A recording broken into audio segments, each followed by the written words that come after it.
I had been with the wealthy heiress for 5 years. Just one day before our engagement, she lost her memory in a car accident. I took care of her meticulously, hoping she would remember our life together, but then I overheard her talking to her unforgettable first love. "Of course I'm pretending to have amnesia," she said. "I just don't want to marry him." It wasn't until I had truly given up on her and disappeared from her world completely that she showed up at my doorstep in a wedding dress, crying, "James, can you marry me again?" The moment Ava opened her eyes, I jumped to my feet, overjoyed. "Ava, you're awake." The doctors had said she might never wake up, so I'd barely slept, terrified of missing any news about her.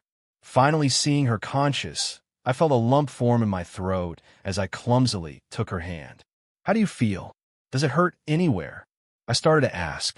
"Who are you?" she interrupted. "I don't know you." I was cut off before I could finish. Ava's voice was cold as she spoke those words. I was stunned, unable to believe what I was hearing. I forced a smile, my voice trembling slightly. "Ava, please don't joke like that. It's me, James, your fiancé." A flicker of disbelief crossed Ava's beautiful eyes. She suddenly snatched her hand away from mine, her expression turning to anger. "Don't lie to me. My fiancé is Ryan Miller." Hearing this, I froze. Ryan Miller. I dredged the name up from the depths of my memory. He was Ava's former fiancé.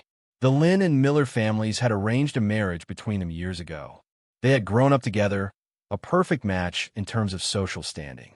Just when everyone assumed they would be together forever, the Miller family suddenly went bankrupt, and the Lynns unilaterally called off the engagement. Their relationship was left unresolved. Facing Ava's cold stare, my confused gaze finally landed on the ring she wore on her middle finger. My eyes lit up. "No, look, we're already together." I took her hand, and the ring glittered under the light. I stammered, trying to explain.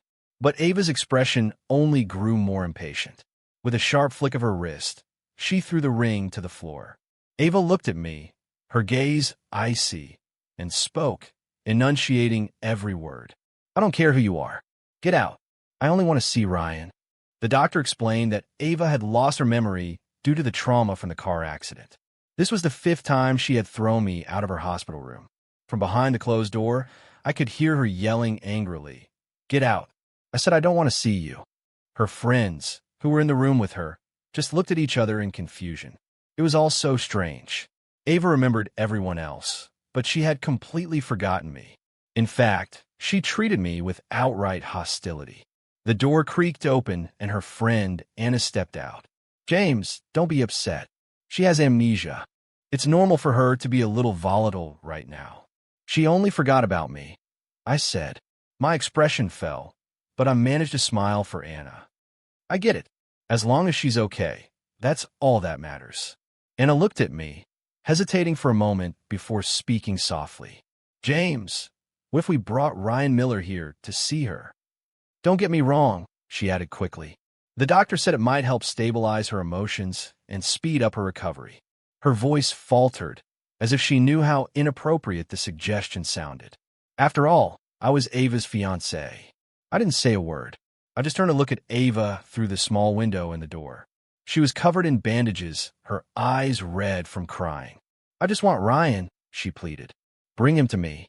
The always proud and confident Ava sounded so broken. After a long moment, I heard my own hoarse voice reply, "All right." I went back into the hospital room. This time, Ava was unusually calm. She looked me up and down, then asked softly, "James, why would I ever agree to marry you?" "Because we were in love," I started to say. "Because you loved me." My knuckles turned white as I clenched my fists, but the words wouldn't come out. Just then, a man walked in. Seeing him, Ava's eyes lit up. "Ryan, you're here."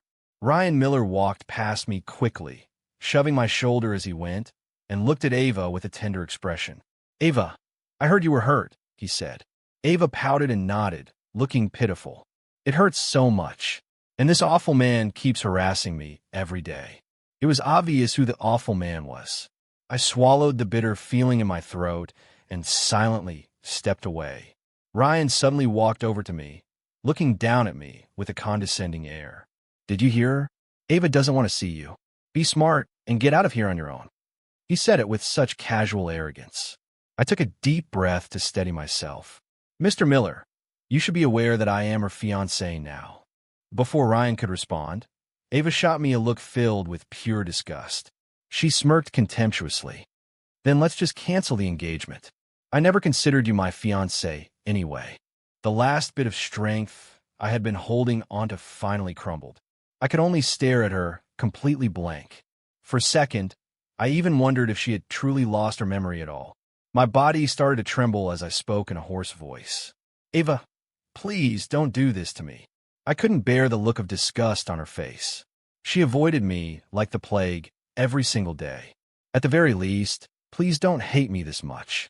It was a desperate, humble plea. But Ava just tilted her head, her lips parting slightly. She then said, with clear and deliberate malice, No, the sight of you makes me sick. A smug Ryan Miller escorted me out of the room. I could hear the two of them flirting inside. I leaned against the cool wall, clutching my chest in a daze as a sharp, inevitable pain began to spread through it. I never thought Ava would be the one to talk about canceling the engagement. She never had, not even during our most difficult times. Back then, she had a huge fight with her family, and I was going through the lowest point in my life. The two of us were squeezed into a tiny rented apartment in Chicago, barely making ends meet. This heiress, who had never worked a day in her life, secretly took a job without telling me. She did it just to buy me a watch I'd been wanting for a long time for my birthday. The watch wasn't expensive, but for us back then, it was a small fortune. I never knew how she found that job, or how she managed to save up, bit by bit, through that bone-chilling winter. I remember looking at her chapped, red hands and crying because my heart ached for her, but she just smiled, her eyes curving into crescents. She just said softly, Because I really love you, James. But that Ava, the one who loved me so much. Today, she told me with an icy expression to cancel our engagement, and that the very sight of me made her sick. Ava didn't tell me when she was discharged from the hospital. I found out when I saw her post on Facebook. The ring Ryan bought just for me.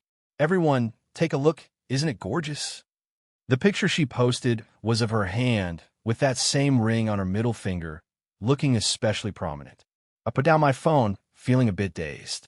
The image of Ava throwing my ring on the floor just a few days ago was still seared into my memory. I couldn't understand how amnesia could cause such a complete and drastic change in a person's feelings. Or maybe she had never loved me at all. I shook my head quickly, not daring to let that thought take root. Ava just has amnesia, I told myself. I can wait. I can wait for her to remember everything, piece by piece. It doesn't matter if it takes a year, 10 years, or the rest of my life. I returned to the house we were supposed to share, only to find Ava unexpectedly standing in the living room. When she saw me, her delicate face twisted with anger. James, I can't believe you'd resort to such dirty tricks. Have you no shame? I was stunned by the sudden accusation. I tried to speak to her gently to calm her down. Ava, I have no idea what you're talking about. Her eyes were full of hostility as she grabbed a pillow and threw it at me. Stop pretending. You're the one who told my parents to keep me away from Ryan, and then you trapped me in this house. James, you're disgusting. Hearing that, I immediately understood what had happened. The Lynn family didn't want Ava to have any contact with Ryan Miller. I pressed my lips together, trying to explain. It wasn't me. I didn't say anything to them. Before I could finish my sentence, she cut me off. James, Ava said, looking at me with a cold glare, speaking each word with precision. If you're going to play this game, then don't blame me for what I do next. With that, she stormed out, slamming the door behind her. Watching her leave, I silently clenched my fists at my sides. Ava came home late, reeking of alcohol. A tall man was holding her up. It was Ryan Miller. He held Ava closely as he helped her onto the sofa, his eyes glancing at the soup I had left on the table to cool for her. Ryan sneered. Ava was right about you. You really are a loyal puppy. He walked right up to me, his eyes full of disdain. Tonight, Ava and I will be using the master bedroom. Would you mind giving us some privacy? I shot to my feet, my anger boiling over. You just try it, and see what happens. I lunged forward, grabbed her by the collar, and threw a hard punch. He was taking advantage of her amnesia. Ryan staggered backward from the force of the punch, groaning in pain. "James!" The shout didn't come from Ryan, but from Ava on the sofa. I don't know when she woke up, but she was struggling to her feet, trembling with rage. A sharp slap landed across my face. My cheek instantly stung with a burning pain. I turned my head in disbelief, my hand flying to my cheek. The sense of injustice was overwhelming. "Ava," I whispered, looking at her beautiful face, searching for any sign of pity. There was none. Ava gritted her teeth, her face consumed by hatred. "How dare you hit Ryan? Who do you think you are?" That slap was for him. My throat tightened, and I couldn't speak. She carefully helped Ryan to his feet, leaving me with one final parting shot. "I never want to see you again. Why don't you just die?" The two of them went upstairs together. For some reason, I could clearly hear the intimate sounds coming from the bedroom. I sat on the sofa, dazed and completely heartbroken. "Ava, you're going to regret this," I muttered under my breath. I went into the study, fighting back tears. Laid out on the desk was a wedding dress. Ava had once told me that when we got married, she wanted the most unique wedding dress in the entire world. So, 2 months ago, I started designing it for her. I hired the best instructor to teach me, and I sewed every single stitch by hand. My hands trembled as I traced the Yale monogram I had embroidered on the bodice, and tears finally blurred my vision. We were so close to getting married. I was the man she once protected so fiercely. The next morning, I went to the kitchen to make her some soup to help with her hangover. Ava always got terrible headaches after a night of heavy drinking. So I had gotten a special herbal recipe from a traditional specialist to make the perfect remedy for her. I waited for a long time, but Ava never came downstairs. I went up to look for her and found her standing in the study. She was staring quietly at the wedding dress, her long hair obscuring her expression. I froze. Had she remembered something? I suppressed a surge of excitement and spoke gently. "Ava, what's wrong? Does your head hurt?"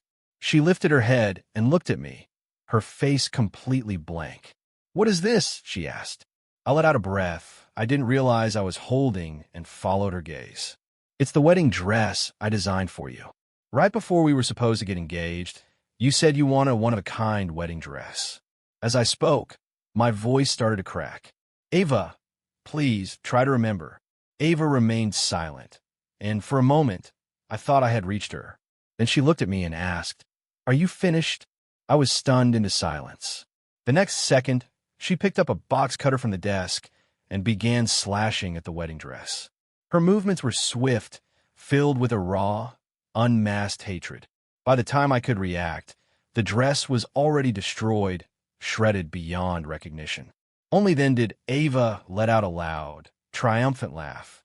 "The ring is gone, and now the wedding dress is gone too." She curled her lips into a malicious smile. "So I guess that damn engagement should be called off as well." It all happened so fast. I closed my eyes, feeling an inexplicable wave of exhaustion wash over me. I forced a faint smile, turned, and walked away. "Ava, you must be tired. You should get some rest." Ava truly hated me. I finally, belatedly, understood that as I stood outside the door. Ryan Miller was leaning against the opposite wall. My eyes were drawn to the fresh scratch marks and hickeys on his chest. They were a glaring red, proof of how intense their night had been. He shot me a pitying look. "How pathetic. You shouldn't want things that don't belong to you." Then, as if remembering something amusing, he pulled out his phone and smirked. "Since you're already this miserable, I guess it can't hurt to show you this." I took the phone with trembling hands. It was filled with explicit photos and videos of them, taken at some point during the night. The sight made my vision go red with rage. Ryan took his phone back and chuckled provocatively. "I can send you a copy if you want." As he walked past me, he leaned in and whispered in my ear, "By the way, your fiancée was amazing last night." After saying that, he shoved me aside and went into the study. He left me standing there, completely dumbfounded. Despite everything, the engagement party went ahead as planned. Mr. Lin came to me, pleading with me to go through with the marriage. He said that if Ava broke off another engagement, her reputation would be ruined. I was silent for a moment before I agreed. I didn't want Ava's name to be tarnished. To my surprise, Ava didn't protest the engagement. She accepted the arrangement with a calm demeanor. The party was thrown together hastily. The replacement dress and ring were chosen without any thought. Standing at the venue, I still felt like I was in a daze. It felt more like a business transaction than a celebration of love. I began to wonder if I had made the right decision. Ava and I were in separate rooms, getting ready. The guests had all arrived, and I went out to greet them with a smile on my face. I should have been with Ava, but she still hadn't emerged from her room. I figured she just wasn't ready yet. Time ticked by, and soon it was time for the ceremony to begin. Ava was still nowhere to be seen. Whispers started to ripple through the crowd. Mr. and Mrs. Lynn's faces grew more and more tense. I tried to reassure them, my eyes darting to the door every few seconds. Ava would come. She had never broken a promise to me before. Ava wouldn't do this to me. My thoughts were interrupted when the makeup artist who had been helping her burst into the room. "There's a problem," she panted. "Miss Lynn is gone." The bustling venue fell completely silent. The makeup artist stammered. I was halfway through her makeup when she said she needed to use the restroom. She was gone for a long time, and when I went to check on her, she had disappeared. I could feel the pity in everyone's eyes. A bitter taste filled my mouth, but I forced a smile. To be honest, when Ava had refused to see me earlier, I'd had a bad feeling. I just hadn't wanted to believe it. I couldn't accept that the Ava who had loved me so fiercely would do something like this. I had wanted to protect her reputation, but she clearly had no regard for my dignity. I took a deep breath, bowed to our guests, and then nodded to Mrs. Lynn. "Let's go find Ava." I found Ava in a nearby alley.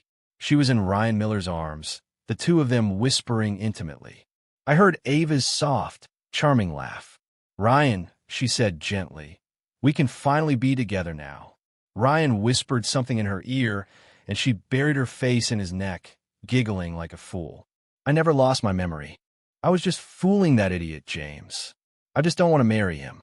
A loud buzzing filled my ears. I stood frozen at the corner of the alley, my body beginning to shake uncontrollably. I finally understood why Ava's behavior had been so bizarre. I finally understood why I was the only one she had forgotten. It was all a lie. Everything was a lie. All the countless excuses I had made for her behavior. In the end, they all came together to deliver the most fatal blow to my heart. I let out a soft, empty laugh. The grief, the anger, the pain, all the emotions that should have been raging inside me, settled into a single feeling. Calm. I closed my eyes, my fingernails digging into my palms without me realizing it. It was time to end this. Mr. and Mrs. Lynn saw them too. At the sound of Mrs. Lynn's horrified scream, Ava finally noticed my presence. A flicker of panic crossed her beautiful eyes before she masked it with a vicious glare. "So you saw," she said. "Perfect. That saves me the trouble of telling you again, James. I am not marrying you." I cut her off before she could continue, my voice surprisingly calm. "Ava, let's call off the engagement." Ava was stunned, her eyes widening slightly. She seemed shocked that I was the one to say it first. After a moment, she gave a sarcastic smirk. "Oh, try and act like the bigger person now, are we? Just don't come crawling back to me later." "I won't," I said with a small smile. "I never will." Mr. Lynn let out a deep sigh, unable to say another word about us going through with the marriage. With the engagement officially canceled, I moved out of the house we were supposed to share. The very thought of the traces Ava and Ryan had left behind in that house made me sick to my stomach. On her Facebook and Instagram, Ava constantly posted pictures of herself with Ryan, as if she were flaunting a victory. Ava had always been this way. I just shook my head and started to unpack in my new apartment. While I was unpacking, I came across a photo album. It was filled with pictures of us from our time in that tiny rented apartment. I squatted on the floor, staring at the album in a daze. And then I remembered why I had fallen for Ava in the first place. I was raised by my grandfather. After he passed away in an accident, a group of people came and took me to live with the Moore family. They told me I was Mr. Moore's long-lost son, but I knew what that really meant. I was his illegitimate child, the most unwelcome kind of person in that world, where everything revolved around status and connections. I was a thorn in everyone's side. Once the other children in the family found out who I was, they started to bully me mercilessly. I first saw Ava at a party. She was wearing a beautiful gown, like a princess, completely surrounded by admirers. She was the revered princess, and I was nothing more than a stray dog begging for scraps. During the party, while the adults were busy talking, a group of kids dragged me into a corner and beat me until I was lying on the ground like a stray. They kicked me and stomped on my face, laughing the entire time. Sometimes, I thought it would be better to just die.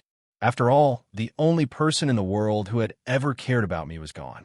I slowly closed my eyes, waiting for it to be over, until I heard a clear, childish voice ask, "What are you all doing?" The kids around me instantly stopped. Ava was standing there, looking down at all of them. "I don't even bully people," she said. "And you have the nerve to do it right in front of me? Are you trying to challenge my authority?" Ava's family was powerful, and her words were enough to make the other kids scatter like frightened birds. I stared up at her, a little scared of her, too. Then, her beautiful, almond-shaped eyes turned to look at me. She held out her hand to me. "Get up," she said. "Boys don't cry." Her tone was bossy, but her hand was warm and soft. It was the first time I had ever felt kindness from another person. In that instant, tears streamed down my face. Over the years, Ava had probably forgotten all about that day, and I certainly never imagined we would end up like this. A few days later, there was a gala I couldn't get out of attending. I reluctantly found a date to accompany me. In the grand ballroom, amidst the clinking of champagne glasses, we mingled. My date held my arm as we moved through the crowd, and I wore a polite smile as I made small talk. Suddenly, the sharp sound of shattering glass cut through the noise. I paused and looked up to see what happened. Ava was standing a few feet away, holding onto Ryan's arm and staring at me in a daze. A shattered champagne flute lay at her feet. My date gasped.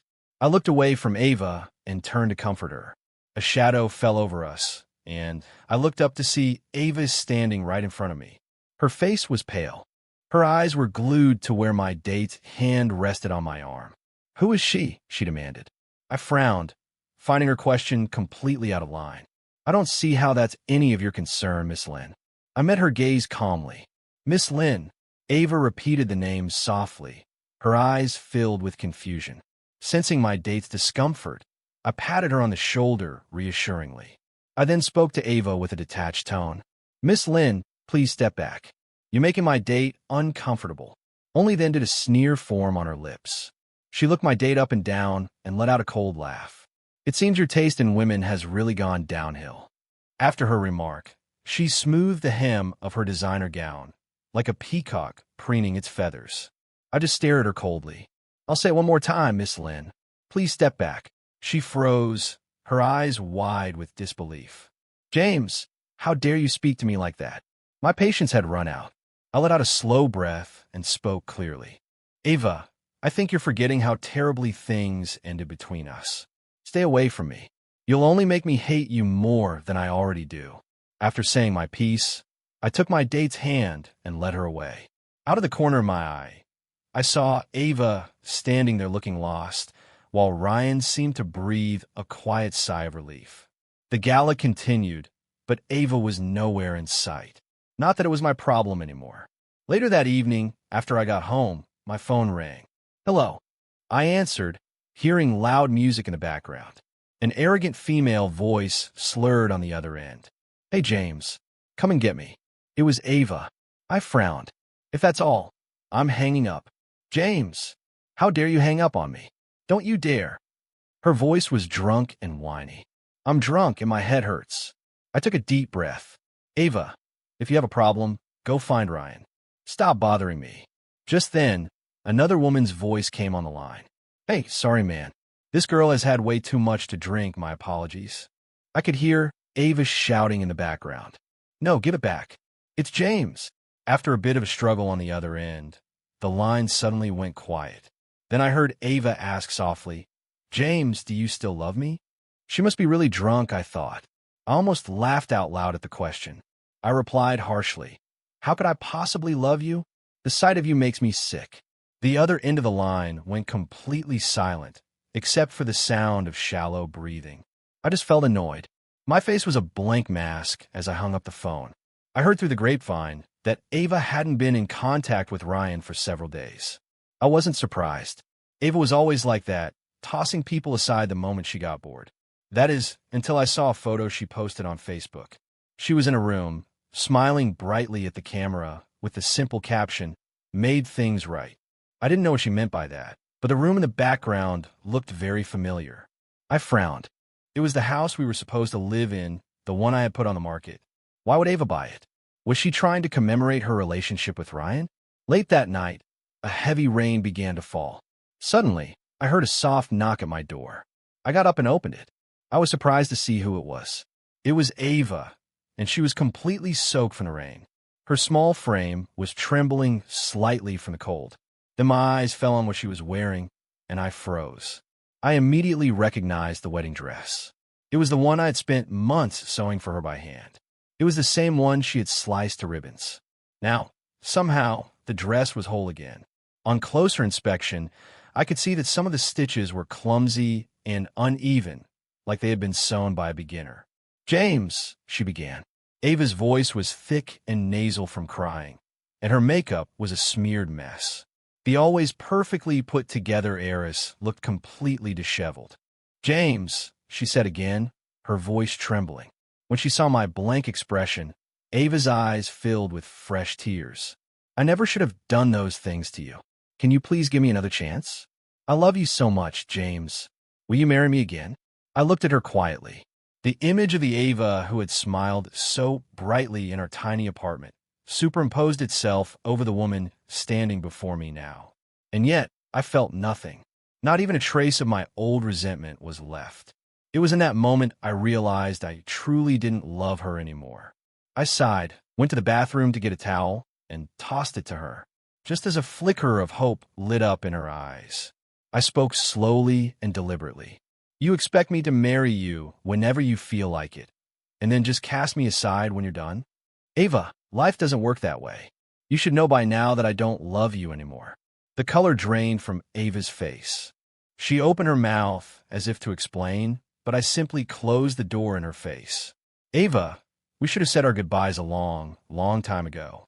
Ava disappeared for a few days after that, but then Ryan Miller contacted me. His voice sounded hoarse over the phone. "James, we need to talk." When I met him at a coffee shop in downtown Denver, I was a little surprised by his appearance. He looked haggard, his handsome face etched with exhaustion. His usual arrogant demeanor was completely gone. When he saw me, he gritted his teeth. "What the hell did you do to Ava? Why did she break up with me?" I lowered my gaze and spoke calmly. "You should ask Ava that yourself. And while you're at it, tell her to stop bothering me." He was trembling with rage, but then his gaze shifted to something behind me, and he froze. "Ava." I turned and saw Ava standing there, her eyes red and swollen. When she saw me looking at her, Ava bit her lip. Her normally vibrant voice was quiet and subdued. "James, was he bothering you?" she asked. I just looked at her coldly and shook my head. Ava stammered. "If he's giving you trouble, you can tell me." I cut her off. "That won't be necessary. In fact, I would prefer it if both of you stayed out of my life for good." Ava flinched as if I'd struck her, her eyes filling with pain. I stood up to leave. As I walked away, I heard her choked voice call out behind me. "Does this mean that no matter what I do, you'll never care about me again?" I paused for a split second, but kept walking without looking back. My silence was her answer. Because what's done is done. Affection that comes too late is worthless. Almost every day after that, I would receive long iMessages from Ava, filled with her regret and declarations of love. I methodically blocked her number and all of her social media accounts. After a period of blessed silence, I heard news about Ava again. I never expected Ava to go to such extremes. By the time I heard about it, she had already completely cut ties with her family. It wasn't just a temporary fight or a tantrum. She had officially and completely disowned them.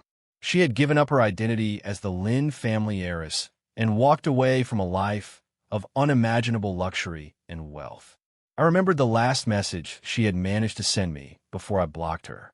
If we could start all over again, would you ever forgive me? I didn't understand what she was trying to accomplish. After work one day, I found Ava waiting for me at the entrance to my office building. When she saw me, she straightened her posture, looking a little nervous. She wasn't wearing her usual designer clothes. Instead, she wore a simple white dress, the kind of clothing Ava would never have given a second glance to before. I gave her a quick, annoyed glance and frowned. "What do you want, Ava?" She lowered her head and held out a lunchbox to me. "Have you eaten yet? I made this for you." I finally understood what her game was. The heiress who had never lifted a finger in her life was now cooking for me. How absurd. Her face was plastered with a pleading expression, her eyes shining with a desperate hope. I paused for a second, then took the lunchbox from her. The next moment, I turned and dropped the entire thing into the nearby trash can. "I'm not eating it," I said flatly. "Don't come here again." Instead of heading home, I walked into a nearby restaurant. A friend of mine had been insisting on setting me up on a blind date ever since my engagement ended. I couldn't keep refusing, so I finally agreed. When I arrived, my date was already seated at the table. Her name was Mika. She was petite and cute, with big, round eyes that curved into little crescents when she smiled. "James? You must be James, right?" she asked. Her voice was as cute as she was. I smiled and nodded.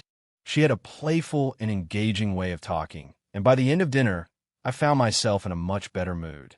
As we were saying goodbye, Mika cheerfully handed me a small note. It read, "If you think I'm the one, send up a signal." I couldn't help but laugh as I put the note in my pocket. As I stepped out of the restaurant, I stopped. I immediately saw Ava standing on the sidewalk. She must have seen Mika leaving just moments before. Hearing my footsteps, she looked up, her face still stained with tears. I sighed. "It's late, Ava. You should go home." She ignored me and asked, "Are you going to get engaged or?" I frowned. I wanted to say it was too soon to tell, but after a moment's thought, I said, "Yes, if things go well." Ava's mouth opened and closed. "Then what about me?" "You can go find Ryan," I said, "or you can go apologize to your parents." Fresh tears started to stream down her face as she cried pitifully. "But I only love you. I only want you." I stared at the disheveled woman in front of me and suddenly let out a harsh laugh. "It's disgusting to hear you say those words. Let me make one thing perfectly clear. I would marry a stray dog off the street before I would ever even consider marrying you, Ava." It was as if that final blow shattered the last of her hope. The light in Ava's eyes slowly dimmed. I didn't want to look at her for a second longer. I immediately turned on my heel and walked away. After that night, I never saw Ava again. The next time I heard anything about Ava, it was on the evening news. The anchorwoman's voice was soft and somber. Miss Ava Lynn, the long-missing heiress of the Lynn family, was found dead in her home this morning. The cause of death is a suspected suicide, and I, with my new bride by my side, had already begun a new chapter of my life. Ava's perspective. James was in love with me. I always knew it from the way he looked at me. I knew it from his clumsy attempts to get my attention. I caught him stealing glances at me more times than I can count. It was so obvious, so painfully obvious. I never understood why he liked me, but I didn't dislike the attention. In fact, I kind of enjoyed his constant, deliberate attempts to please me. After all, even if he didn't come from good family, he was handsome enough. As a woman, it's quite satisfying to be pursued by a man of his caliber. Plenty of men had confessed their feelings for me. They almost all did it the same way, dressed in a suit and holding a bouquet of roses. It was so cliché and boring. But not James. His hands were so sweaty when he gave me his love letter that the paper was damp. I found it amusing. On a whim, I said yes. The day I agreed to date him, James cried and laughed at the same time, spinning me around and around. He promised he would never make me regret my decision. Of course, I've never been one to have regrets. James treated me incredibly well, better than anyone had before, except for my parents. Actually, maybe he treated me even better than my parents did. He was always working part-time jobs, saving every penny he earned to buy me gifts. I told him he didn't have to. I told him I could buy whatever I wanted with my own money. But James just said that as my boyfriend, it was his responsibility. He would say this and then start to cry, feeling like he wasn't providing enough for me. What a fool, I thought to myself. No one could have been a better boyfriend than he was, even though I didn't actually love him. After we graduated from college, he told me he wanted to start his own business so he could make a lot of money for me to spend. I thought he was being foolish, but I was bored, so I decided to play along. After all, it wasn't like I was in love with him. So I cut ties with my parents and moved into a tiny, rented apartment with him. James was incredible. He really was worth the trouble. During our most difficult period, he spent every dollar he earned on me, never buying a single thing for himself. That silly fool. I couldn't stand seeing him suffer in silence, looking so pitiful, so I stooped to getting a job myself. The only result was that my hands became chapped and red from the cold. My hands, which I had always taken such good care of, were now a mess. I was a little angry about it, but when I saw the grateful, teary-eyed look on James's face, it suddenly didn't seem like such a bad trade-off. Then, I ran into Ryan Miller again. He cried and told me that he couldn't live without me, that he was still truly in love with me. It was true. Ryan and I were meant to be together, but our families had forced us apart. I loved Ryan. From that day on, I started seeing him again in secret, until one day on my way to see him, I was in a car accident. The pain was excruciating. When I opened my eyes again, the first thing I saw was James's worried face. I knew then that I didn't want to be with him anymore, but I didn't have the courage to tell him. So, I came up with what I thought was a brilliant idea. I would pretend to have amnesia. There's a medical condition called selective amnesia. I decided to pretend I remembered everyone except for him. James looked devastated. I felt a pang of guilt, but I told myself I had no other choice. I want to be with Ryan. I didn't understand why he didn't visit me more often in the hospital, but James was there every single day. He brought me soup and cooked my favorite meals, always trying to cheer me up. For the first few days after I woke up, he didn't sleep at all, staying by my side all night. The more he did for me, the guiltier I felt. So I started being cruel to him on purpose, trying to push him away. But James never gave up on me. On the day of our engagement party, Ryan came up with a plan. He said I should pretend to go along with the engagement and then run away at the last minute. That way, James would realize I wasn't really suffering from amnesia. He said that way, James would finally give up and stop bothering me. For some reason, hearing his plan made me feel a little sad, but I agreed to it. I told myself I didn't want to hurt James too badly, so this was the best way. And just as we planned, James stopped bothering me. He was the one who said he wanted to cancel the engagement. But when that moment finally arrived, I felt more panic than relief.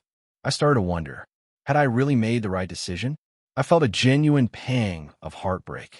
It hit me full force when I saw James walk into that gala with another woman on his arm. I knew I had no right, but I couldn't stop myself from confronting him. He told me he hated me. I watched him walk away, feeling completely and utterly lost. My heart ached with a pain so intense it felt like I was dying. Even breaking up with Ryan hadn't hurt this much. It was then that I slowly began to realize that I might actually be in love with James. Once I finally understood my own feelings, a wave of relief washed over me. I had loved James for a long time. I just hadn't been willing to admit it to myself. I thought to myself, James once loved me so much. Surely, he would forgive me, right?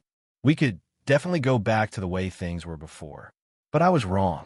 Even after I stayed up for nights on end, carefully mending the wedding dress he had designed for me, even after I gave up my inheritance and my family, wanting nothing more than start over with him. From that day forward, he never once looked back. He told me I was disgusting. He said he would rather marry a dog than marry me. I couldn't understand how the James who had loved me so completely could have changed so much. It was like he didn't love me at all anymore. I couldn't bring myself to believe it. Not until I saw him with that other woman, a gentle, genuine smile on his face.